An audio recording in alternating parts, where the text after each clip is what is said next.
kono wis entek tenane saya duwe. Wes aja Tutorial make up jaranan. Dang. Piye? Kali sono sih, kali sono. Sing tenanan to. Iya dikir Allah. Yo. La. Piye kan? Apa kuwi? Nyapa nggo wedak iki? Enteng maca apa wi? Maca wis gak bener. Wingko lak wedakku entek lho tenan to.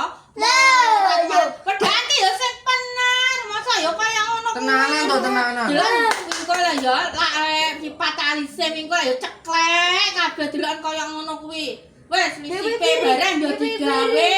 Ibeku barang wingkono wis entek tenane saya duwe. Wes aja digawe. Kok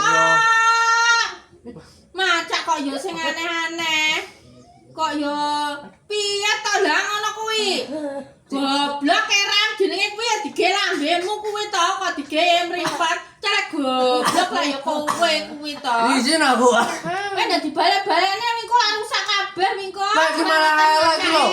Ndakno sing apik. Delokan malah koyo ngono kuwi lho morat. Malah glalis iki barang ora ditutup malah di ngonone. Piye to kutah kuwi kok? Piye to, Bu? Wah ya Allah, aku ki ape macak jaranan. Macak jaranan kok malah kalian. Kuwi lek tutupin listrike koyo ngono kuwi lho kok gak ditutup kuwi lho. Delokan kutah kuwi lho.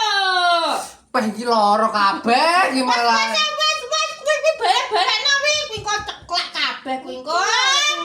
Dae delokan protol kabeh wilan jelone. Kok ape gak nesu kok bangetan. Kok dadi bale-balene.